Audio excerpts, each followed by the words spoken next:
好，我们立刻来关注一下今天在国际上面的这件大事情，就是伊朗的总统啊，其实在昨天晚间就已经传出来，好像硬着陆的这样的一个消息。那大家就非常关心这个伊朗总统生死未卜啊，但是上午的时候已经证实了，就是包含了伊朗的总统、外长等9人呢，坠机的现场是无人生还，9人是全数罹难的。那这个事故地点是发生在德黑兰的西北大概600公里亚塞拜然边境这边城市这个乔法尔附近。那莱西他当时是搭机要前往亚塞拜然来参加大坝落成典礼。那根据伊朗宪法的131条，如果总统在位时辞世就会由第一副总统来接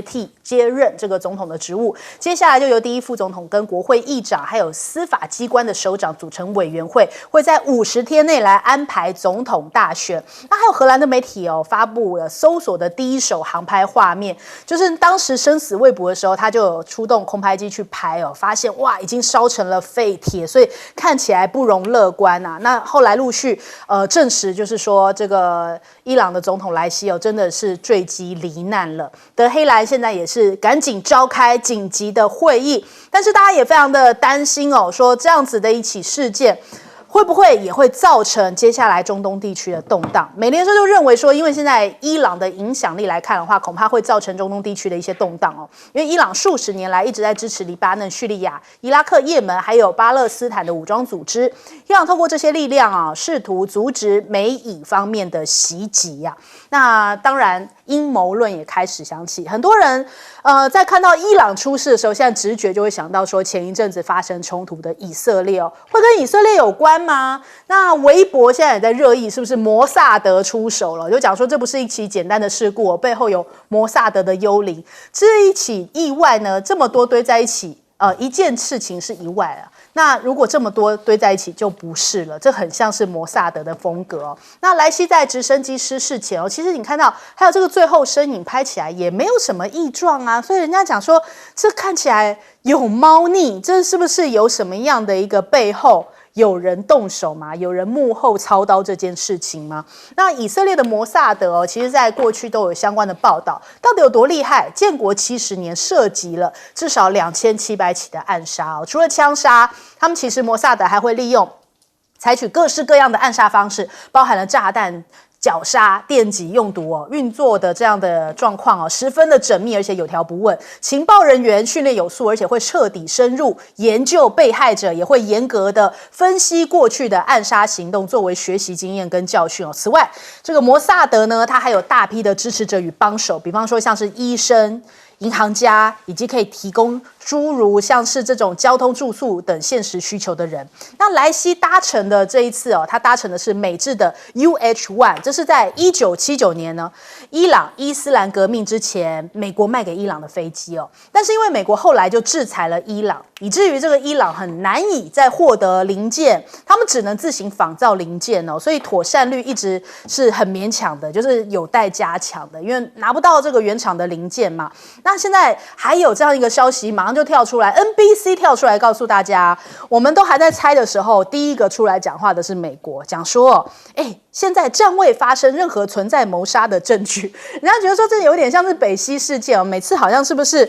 这个。就是等于说犯案者都会在第一现场当作目击者，然后假装这件事情跟我没有关系我发现没有任何的谋杀证据人家觉得是不是有点此地无银三百两你看这个美国参议院多数党的领袖讲说我们现在看起来美国情报部门没有发现这些证据呢。那再来也有人分析了，因为这个莱西其实跟中国大陆的关系也是在这个去年的时候才访问中国大陆嘛。大陆现在官方也是高度关注这个坠机的事件所以央视也有特别这样子一直在关注，然后有实时的更新报道。那莱西其实他算是强硬派，然后而且促成了这个沙伊复交，他其实是现在伊朗最高的这个精神领袖哈米尼的门徒在2021年选总统之前，他是伊朗的司法部长，也被视为是哈米尼未来的接班人。那沙国跟伊朗是在2023年的3月10号在北京宣布恢复了外交关系啊。当时大家也是哇，这举世震惊，就说哇，这世仇也可以握手言和。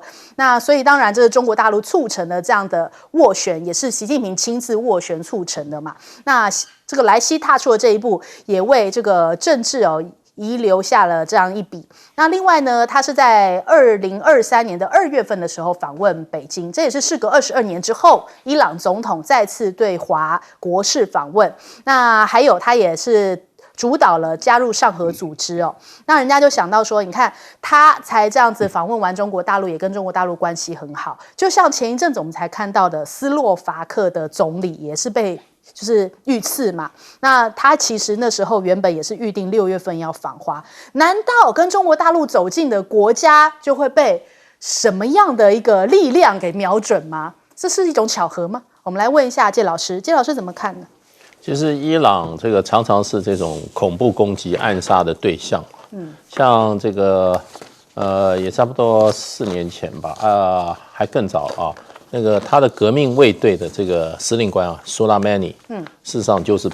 但是美国公开说是他杀的，他说他杀的，然后用这个无人机精准导弹把他炸死了啊。虽然不是在伊朗境内呢，是在伊拉克啊，可是可见他们对这些伊朗高层人士的这些动向掌握得很清楚，他到哪里或者在做什么随时可以掌握的啊，这是美国的。那不过2020年，伊朗有一个核科学家也在伊朗被人家暗杀了。但是这个，因为伊朗现在在国际政治上这个反对他的最重要就是反对他要发展核武器嘛，所以核科学家的身份非常敏感。可是这个核子科学家在伊朗也被暗杀了，也是他的行踪，他的这个日程完全被敌人掌握。那当时大家都认为就是这个以色列的摩萨德就做的。当然，他既然有本事做，他就不会承认的这些他不会承认的，所以这就变成一个悬案。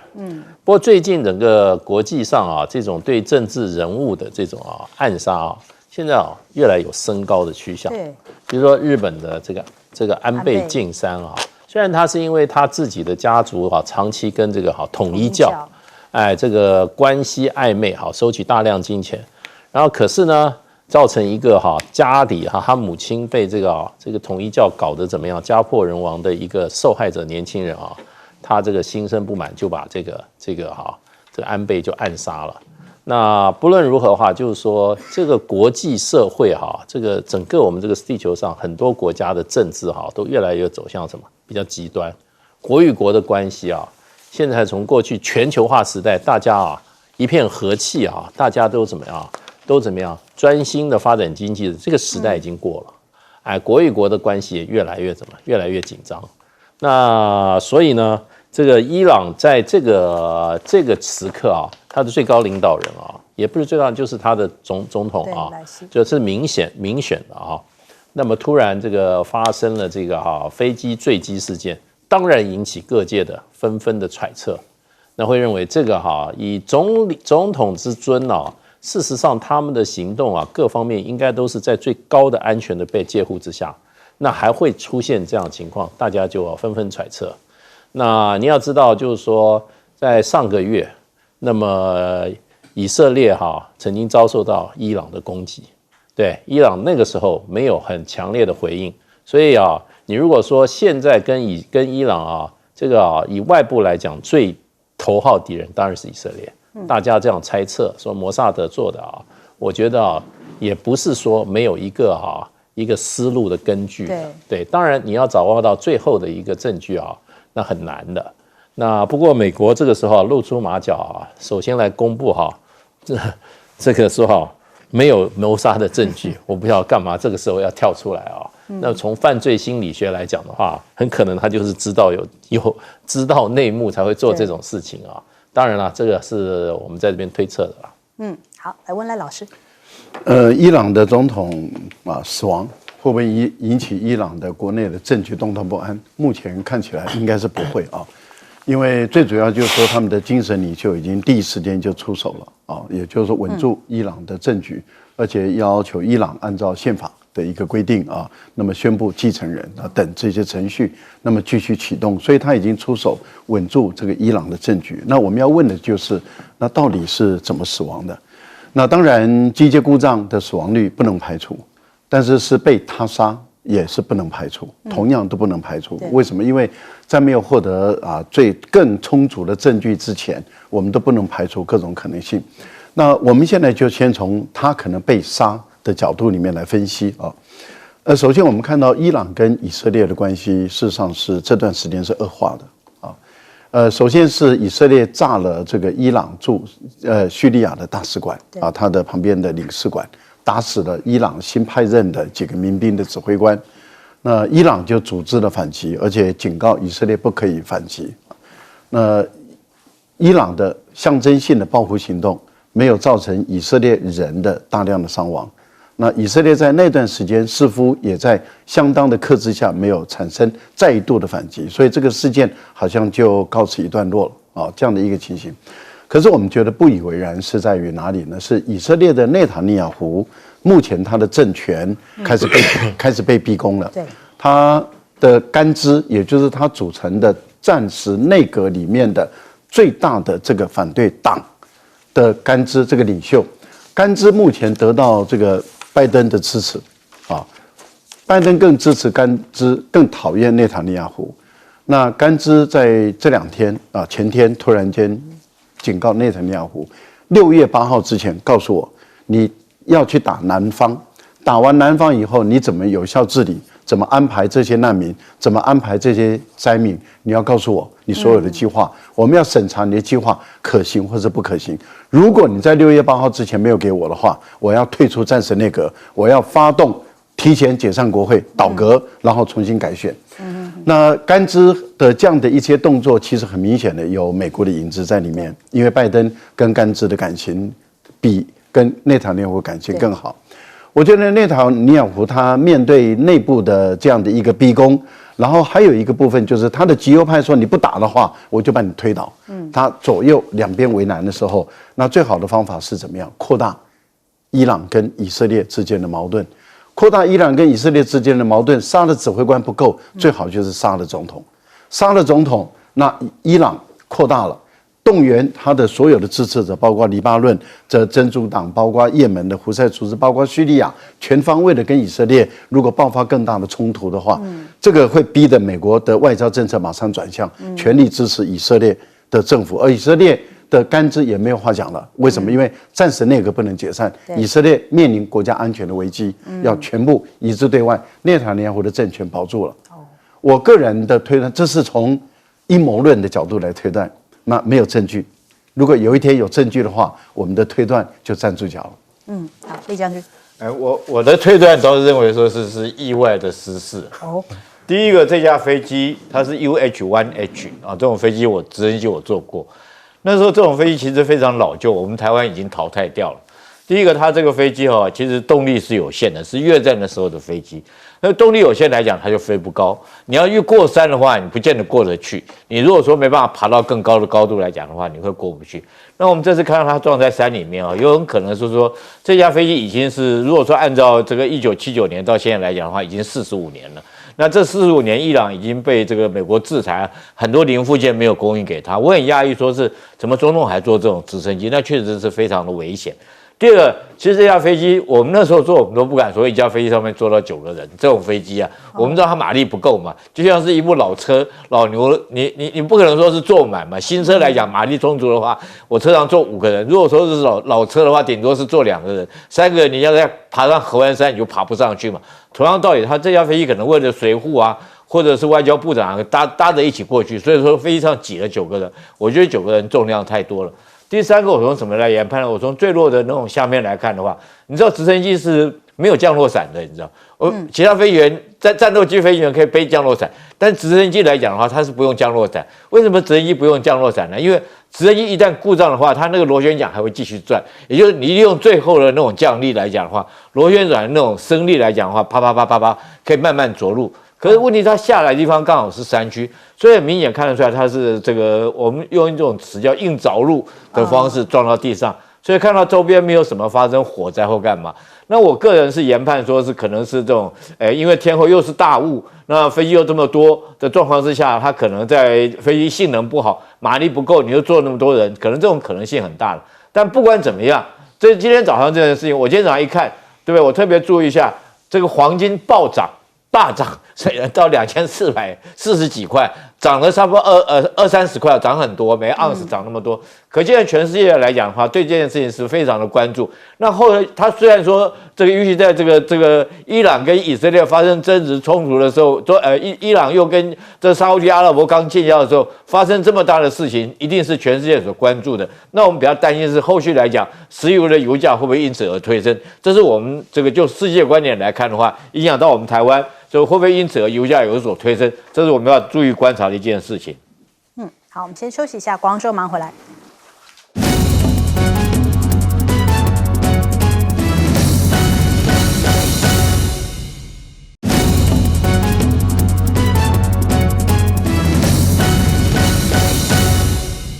欢迎回来，新闻大白话。我们来关注一下，美国现在还要持续追杀中国。他说，为了要保护他们的本土产业，对于中国大陆的太阳能关税提高到50%，而且取消双面太阳能的关税豁免。那他说呢，从25%增加到50%，那取消大概是已经有2年之久的这个关税豁免哦。那也将恢复对于马来西亚、柬埔寨、泰国、越南生产太阳能板的这个关税也要恢复啦，因为怕你洗产地。那再来，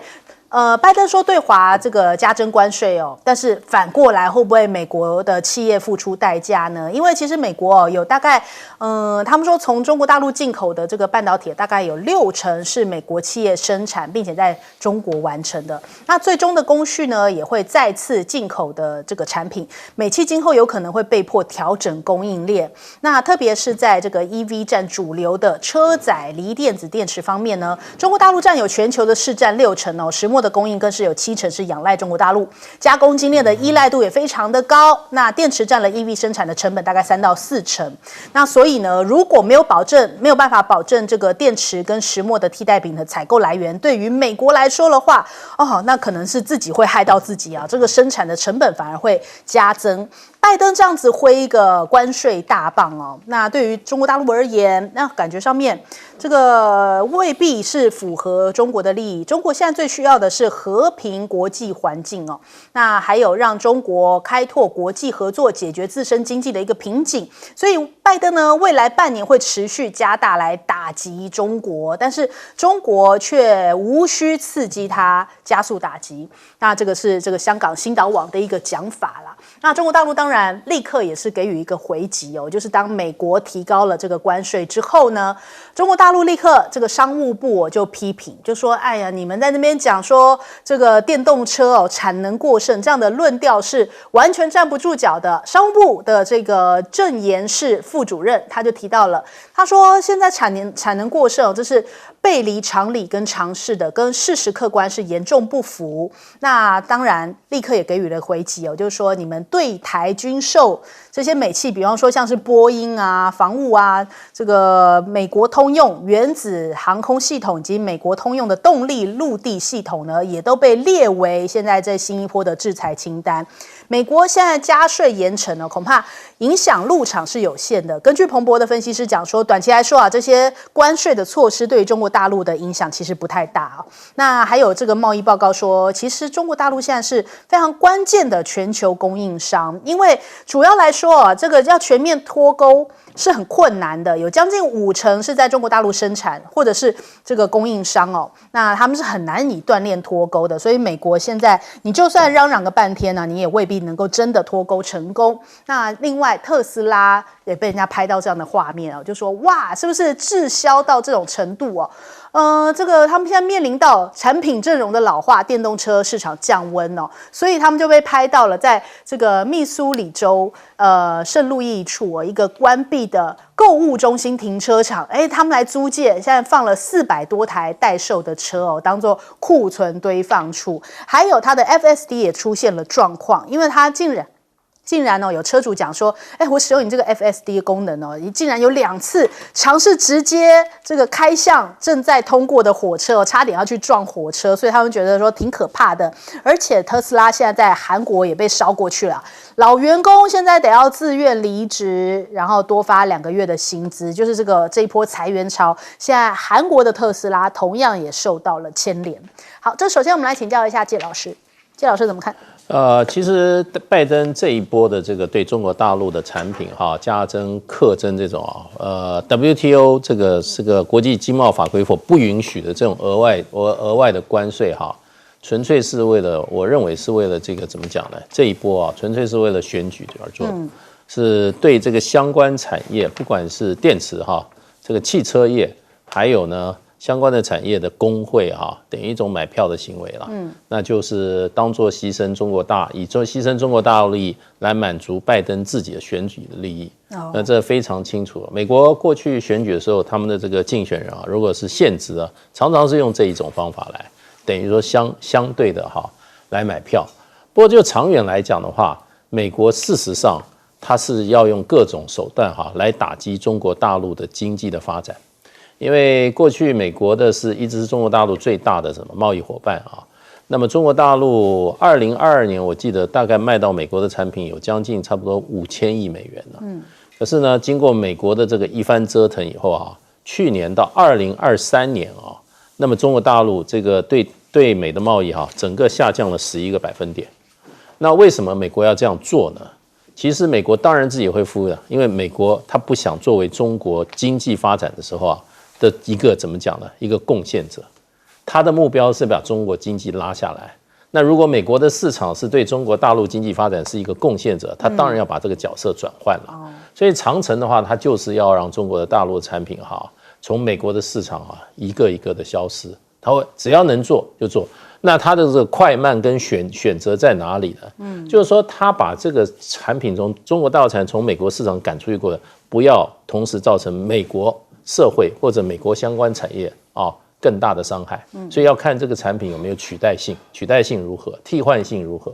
所以我觉得美国的长期的策略一定是要把中国的产品从美国的市场一个一个的怎么样把它赶出去。所以这个只是一步一步长程。不过这一波的做法事实上跟拜登的选举是有密切相关的不过我觉得对中国大陆来讲的话，事实上的话，中国大陆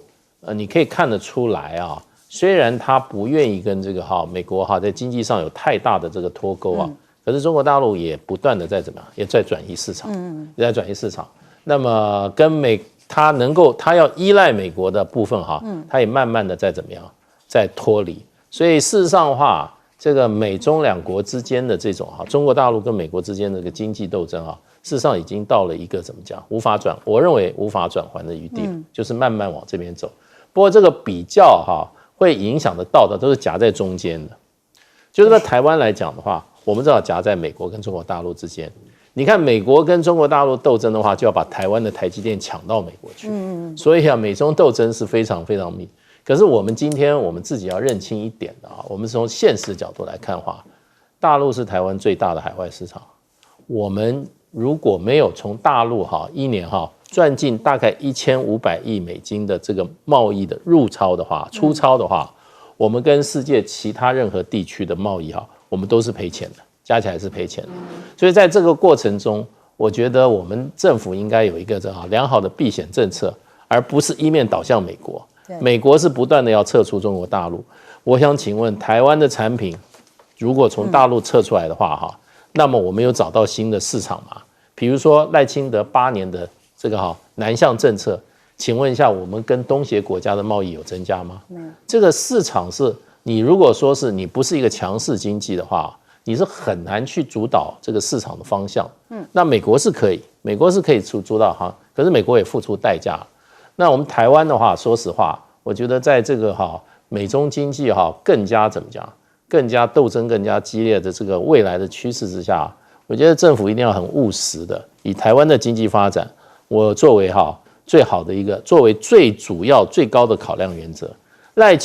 蔡英文那个8年对台湾经济最对不起台湾经济的，他就是帮着美国把我们台湾的这个护国神山台积电不但送到美国去，还送到日本去，现在还要送到欧洲去，这就是完全怎么样？为了配合别人，牺牲我们台湾自己的经济利益。请教厉将军。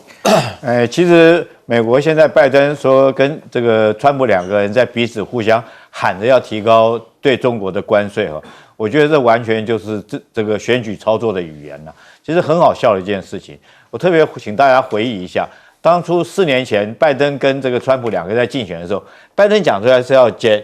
降低关税，尤其是在前年他刚当选1年之后，本来他也要降低关税，后来是因为戴奇这边很强硬的鹰派手段，他不愿意降低关税，所以这关税才没有降低。那为什么那个时候拜登也想要降低关税呢？因为他知道美国自己已经走向通膨了嘛，你根本就离不开中国，你很多的供应链很多东西都需要从中国进口，那你自己提高这么多的关税进来的话，这些关税最后都转嫁到他们自己的老百姓身上。所以我觉得这次来讲的话，说要提高关税，正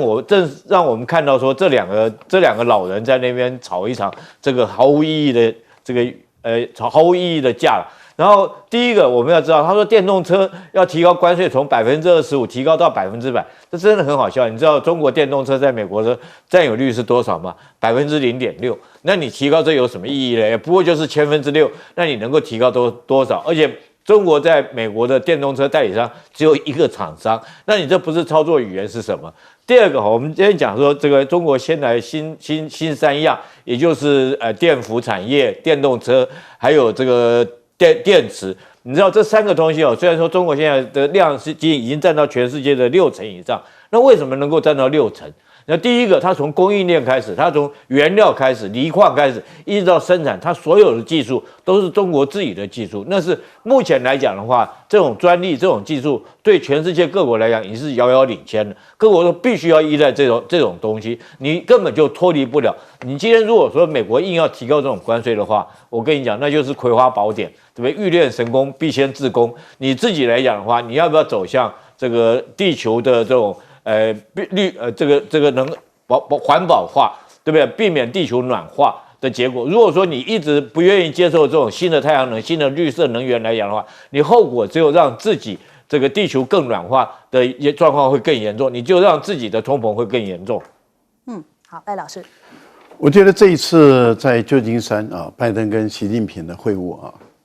习近平有跟拜登谈到有关于你如果在对我的产品一直这样课征关税，那中国大陆不会坐视不管那中国大陆一定是说到做到的，他一直在强调这一点。那果然我们也看到了，美国拜登还是坚持要课征关税，所以对于新3样课征关税从50%到100%，而中国也安安静静的也开始课征了，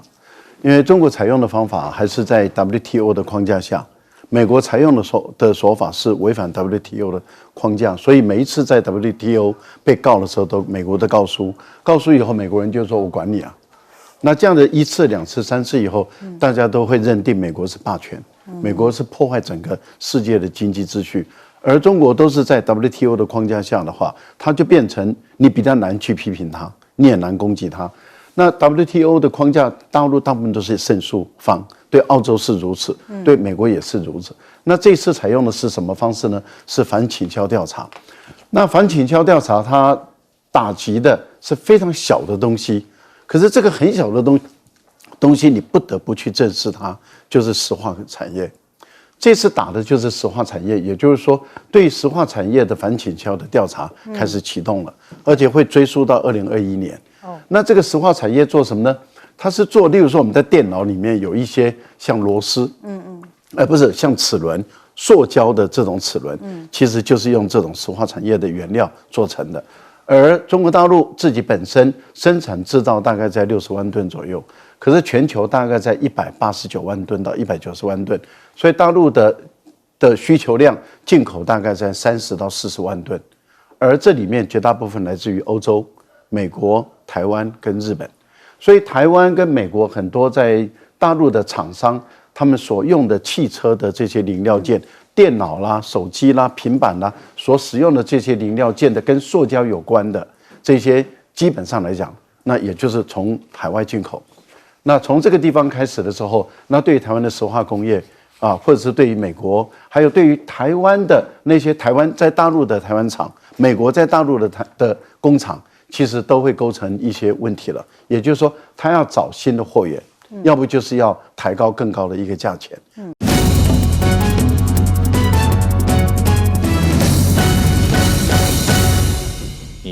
欢迎收看《新闻大白话》，我是主持人翟轩。马上欢迎一下这个阶段加入我们讨论来宾，国际事务专家赖岳谦。主持人好，观众朋友大家好。前大使谢文吉。翟轩好，各位朋友大家好。还有这个退役少将厉正杰。翟轩好，各位观众大家好。好，我们立刻来关注一下今天赖清德的就职演说。那今天也是我们这个520赖清德就职特别报道。520新政局，5月20到5月26下午2点到晚间10点，锁定 TVBS 56频道。好，赖清德的就职演说当中提到了中华民国9次，中华民国台湾3次，而提到了台湾84次马上被人家数出来。那特别是他这样子，现在已经被定调说是不是一种两国论的论述呢？他说中华民国与中华人民共和国互不隶属，任何一个政党都要反并吞护主权，不可以为了政权牺牲国家主权他说他是基于这个中华民国宪法来做这样的解释但是也有人认为说好像宪法也不是这样子来解释的吧，所以引发了非常多的争议此话一说完，马上台股就反映出来。当他讲说中华民国与中华人民共和国互不隶属的时候，台股就立刻大跌150点那据了解，好像政府4大基金跟大型的公股行库赶紧的进场护盘承接因为本来在11点40分他一讲完之后，呈现一个大跳水的这种状态。那护盘之后拉着拉尾盘但是最后呢收盘大概只小涨了13点左右。那另外还有这个赖清德这个重返立院准备军也就是说517晚上在立院外头的那些人有一个群组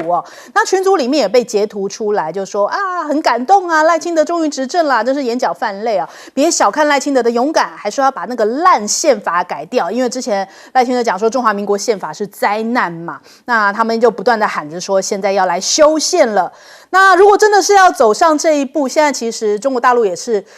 密切的关注这个赖清德所言所行以及接下来的所作所为那解放军在今天就是也有这个6架次进入到了接近基隆非常近的地方仅距离43海里，然后还有飞进到鹅銮鼻那感觉上面也都在密切注意这件事情。但是这样子类似两国论的论述，不知道接下来会有引发怎么样的一个效应恐怕美国也好或者中国大陆也好都会有所回应。那我们看看这个，其实今天我们的国军同样空军也是在紧锣密鼓的这个准备，他们说召回所有的飞官战机，然后现在要全面的这个警戒他说为了避免解放军在就职日的时候有任何的动作，所以国防部也下令在昨天的时候下令3军的部队战备提升为重点战备还有空军所有的飞行员也都被召回部队待命了，还有各基地的战机以及这个飞弹部队也都是全面的警戒。所以今天其实整体来说520就弥漫着一股这种一丝不寻常的氛围。那再来我们看看微博上面的玉渊谈天秀出来这个大陆的海巡船上面的5星红旗跟金门岛同框的画面那他们这样子的照片 po 出来，好像也是在宣示或者是在这个展示一下说我们还是密切在关注现在目前台海的一个局势。那再来我们看看两岸现在目前的僵局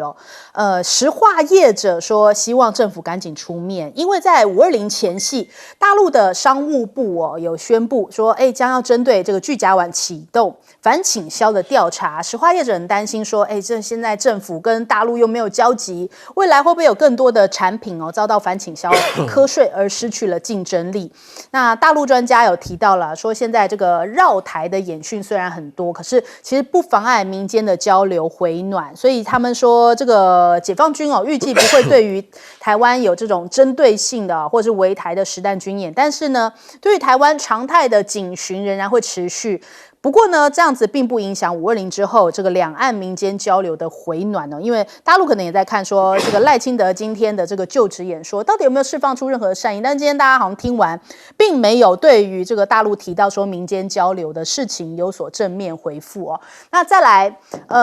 印太司令哦，他们现在缺乏常设联合派遣部队。美国的这个前军官就讲说，恐怕是难以反制中国大陆有任何的突袭哦。他这个是罗森伯格，他是退役的陆军军官，他撰文写出，现在缺乏说随时待命、常设的一个联合派遣部队哦。这恐怕对于美国来说的话，难以反制。如果中国大陆有任何的突袭，他说如果输掉了跟解放军的第一场战斗将会是一个站不住脚的借口。还有大陆的学者，这个是北京清华大学战略安全研究中心的研究员周波，他有提到，他说美中若为台海爆发冲突的话，战对美国的盟友恐怕是屈指可数。虽然他在全球有60多个盟友跟伙伴，但一旦最坏的状况发生的时候，战队在美国要跟中国大陆宣战的国家，恐怕一只手都数得过来。那当然，现在这个520的局势，的确，这个两岸都非常的关注，希望不要有任何的一个往坏的转变。我们首先来请教一下介老师，介老师怎么看这个台独金孙今天这样的一个就职演说？我觉得他这个一言蔽之啊，就是一个务实台独工作者的一个真情告白吧。对，是一个推动台独的一个就职典礼的演说了。我觉得对已经这个去兵凶战危的两岸关系无意这个伤口撒盐，使这个情势更加的恶化。为什么这样讲呢？我觉得他讲了一句话，就是说这个就是现阶段台独的对两岸关系的一个这个一个标准说法。他说中华民国与中华人民共和国互不隶属。那大陆被定位的是什么呢？大陆是被定为外来势力，而且呢是对台湾进行各种威胁与渗透，是要对台湾要怎么样把台湾的并吞及台湾的主权否定台湾主权的一个国家。而且在世界上呢，他说中国的军事行动及灰色威胁被视为是全球和平稳定最大的战略挑战。这个说法我连美国都没有听说过这样讲过。说中国的军事行动及灰色威胁是对全世界和平稳定最大的战略挑战。我觉得这种方法你想想看，对中国就是说这些帽子戴到中国大陆头上，你要换作是别人，你说作何感想？那更不要说两岸中国大陆一直讲是同文同种，都是中华民族一份子。那既然他说你是外来势力，你是这个对台湾进行各种威胁与渗透的一个怎么样一个地方。所以我觉得呢，这个基本上呢，我觉得在两岸关系上，我觉得真的难以乐观难以乐观。那另外，我觉得他讲的这些台湾的定位我也觉得是有一点不太了解国际情势他认为台湾是怎么样呢？台湾是民主世界的MVP 他说台湾已经走到世界舞台的中心，我们台湾呢是要来决定台湾的未来，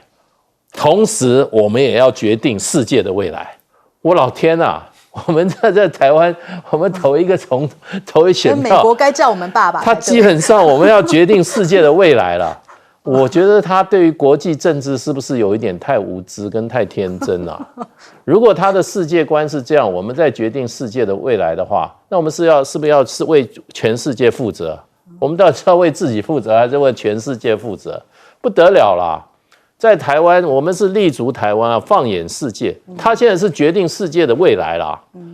我老天啊，那我们台湾要对世界尽出什么责任啊？我们有必要为这个世界做出什么责任吗？尽什么责任吗？所以我觉得真的有点荒腔走板对他对两岸关系的如此不顾及2300万人的生命财产安全我感觉非常非常意外。我觉得他对国际政治决定说我们是在决定世界的未来这一点哈，我对于他对世界情势的无知哈，我也非常的惊讶。那另外一方面，他打脸蔡英文，不晓得蔡英文作何感想？他说他上台要全力打击黑金、枪支还有诈骗。他过去他也在政府，他做过行政院长，做过副总统，为什么他上台才来打击呢？为什么台湾还有黑金、枪，还有什么诈骗？那是蔡英文工作不力吗？他另外还把台湾形容成地狱，他说台湾是行人地狱。我老天呐，我们台湾2300万每个都是行人啊，我们原来是活在地狱里面。你是把你是把蔡英文的这个统治的台湾形容成地狱吗？所以我觉得，你要真情告白，你要去讨好你的台独群众哈，你也不能要有这样子的讲法，这个是完全不负责任的啊。那另外一方面，我真的觉得就是说哈，你今天你是一个没有掌握哈立法院议席过半的，你自己的得票也没有超过半数，70%有投票人出来投票，30%人根本就没有支持你。那70%投票支持你，其中投票也只有40%的人支持你，你根本就是一个少数选出来的，你凭什么讲这些哈？要怎么样？要依附要改造这个社会，要重建这个国家，这个我觉得啊，如果他这种心态哈，他如果贯彻下去哈，台湾哈，真的，我觉得哈，内内外外啊，都是内忧外患会接踵而至。真的是洗涤台湾了，所以难怪有人在讲说，当赖清德上任，你就会开始怀念蔡英文了。刚刚听大使分析完，真的已经开始有一种这种感受了。我们来问一下李将军。我今天早上全程听赖清德的演讲，听得我是冒了一身冷汗。这我觉得说是大概赖清德我们台湾可能就是今天是比较平静的日子。我相信从明天开始，对岸可能就不会再手软，因为我们蔡英文那时候就职的时候，他讲的话。还有提到9·2共识，虽然说是他含糊其辞了，但是最后这个对岸来讲的话，讲的是听其言观其行。但这次来讲的话，我们看看赖清德所讲的话，完全就是向台独来靠拢，好赤裸裸，毫不遮掩。他虽然提到几次中华民国，我给大家回忆一下，他提到中华民国是在什么样的这种引言之下提到？第一个，他是说他是依据中华民国第16任总统，那是毫无质疑的。第二个，他讲到中华民国是什么？是说他有一句话很重要，他说明年是这个台湾中华民国到台湾来80周年，也就是说，他言下之意就是说，今年是台湾建国79周年，明年是台湾建国80周年，大家等着瞧。我相信他明年来讲的话，他在就职典礼或者他就职演说周年的时候，他应该就会冒出这句话出来。第三次他提到中华民国是什么？他说中华民国跟中华人民共和国互不隶属，那就很明显了。这句话一讲以后，股票立刻摔下来。第四次他讲到中华民国是在什么样状况之下讲到中华民国的？他就说，我们将来我们不管是你讲台湾、讲中华民国台湾，或者讲中华民国都可以。那意思就是说，他以后他都会讲台湾，他不会从此以后他就不会再讲中华民国。你们这些爱讲中华民国的，你们去讲中华民国，但是我当总统我就讲台湾了。我想这东西是毋庸置疑的。但是我特别要讲到说，赖清德你这种说法的话，你有没有考虑到说我们台海现在局势？我们要知道，这个美国它的战略构想它一定是它一边面对着太平洋，一边面对大西洋。这个问小朋友都知道。假如说你要确保我自己国家安全的话，我不能在我的海岸来打嘛，我一定要尽量往那边推嘛。大西洋那边就推到欧洲去打仗嘛，所以在欧洲那边他成立一个北约，那在太平洋这边他就推到台湾这边来嘛。所谓第一岛链包括日本、台湾、菲律宾。那这次来讲的话，菲律宾很明显已经被这个美国所挑弄当代理人的战争。那我们台湾赖清德这句话自己也是摆明了，他就是要跳进去，当做美国的一个马前卒，替美国当看门狗，这已经是毋庸置疑的。可是我要特别提醒赖清德，昨天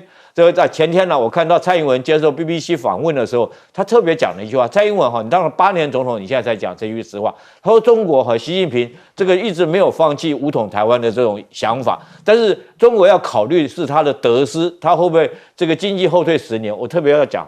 我跟你讲，他真的是宁可经济后退10年，要把你台湾打下来。如果你一旦踩到他的红线来讲的话，他就算是退20年，他也把你台湾得下来。那你说考虑到得失，解放军他大陆来讲，他的失可能是10年，他可以得到台湾，那我们台湾得失呢？我们得到什么？我们什么也没得到，我们失去台湾的繁荣、自由、平等，以及我们所有台湾年轻人的生命都即将失去。赖老师，赖清德的演讲讲到台湾的地位的问题的时候，为什么股票马上就跳水了，而且跳得这么的深，这么的重？这个代表台湾的股民的严重的不安，那代表大的投资者他的极度的恐慌。那赖清德的团队早就准备好了，因为他们都知道说赖清德的演说一定会造成台湾民众的恐慌。那因此呢，他们就又拿了人民的纳税钱、人民的养老金啊，包括我们介大使啊、厉将军啊，还有我们的养老金，把我们的养老金再加下去，去救所谓的他的股市。那不是他的股市，是整个大局看起来啊，你用救的方法救不住的。为什么？因为这些恐慌会有后续效应的。为什么？因为大陆会有很多的动作出来。当大陆有很多的动作出来了以后，那很有可能你的盘会撑不住，再往下重挫。所以我在前2天我就跟我的孩子们说，赶快把你的股票都清空，在台湾520之前。那我是全部都清空了啊！我可以很负责任地说。我就顺便查了一下，今天卖最多的是外资。对，因为所以信心崩盘的是来自于外资这样子。我在520之前就全部清空了，一支不留。原因在哪里？因为如果说你看不出赖清德会在他的就职演说讲台独，那是有问题的事情。为什么？因为啊，美国在5月10号的左右的时候啊，那么由他的驻国务卿还有罗森伯格就已经开始提出说台湾地位未定论，2758号决议的问题，等于是美国开始做球给赖清德，说你来讲这个事情。对，所以他已经在5月中旬的时候已经做这样的一个布局了，说联合国的2758号决议啊，这个没有谈到台湾的地位的问题，就谈到这个部分。接着你看美国驻日本的大使艾曼纽就突然间跑到了与那国岛，而且坐的是军机，坐的是美国的军机跑到与那国岛。到了与那国岛以后，眺望所谓的台湾，那意思也就是说，他要把日本，因为日本的岸田文雄也好，还有安倍晋三也好，都强调一件事，就是台湾有事就是日本有事，所以美国要操纵，因为他知道如果是台湾跟大陆打，坦白说1个月不到就结束了。这个代理人战争打不起来，因为很快的就结束了，所以他现在是要把日本都拉进来，要把日本都拉进来了以后，那这样的一个情形就可以扩大日台跟菲律宾都拉进来，搞一个代理人的战争。因为中国大陆的整个总体国力大俄罗斯10几20倍，那大俄罗斯10几20倍，乌克兰的情况都已经打得美国焦头烂额了。当然要把日本拉进来，要把菲律宾拉进来，再加上台湾，这样的代理人战争才能够真正消耗大陆的力量，他就推到后面去。他的做法是一样的一个方法，可是问题是日本会上当吗？问题是菲律宾会上当吗？可是我个人的推断是，赖清德很明显的配合美国演出了。配合美国演出，所以他在他的就职演说就讲得很明白了，我就是台独。他用的国安团队都是台独，他用的外交部部长也是台独，他自己跟他的萧美琴都是台独，一群台独掌控了台湾的外交、台湾的安全。请问一下，这个团队这4年内两岸关系之会越来越紧张，而不会越来越好？好，我们先休息一下，广州马上回来。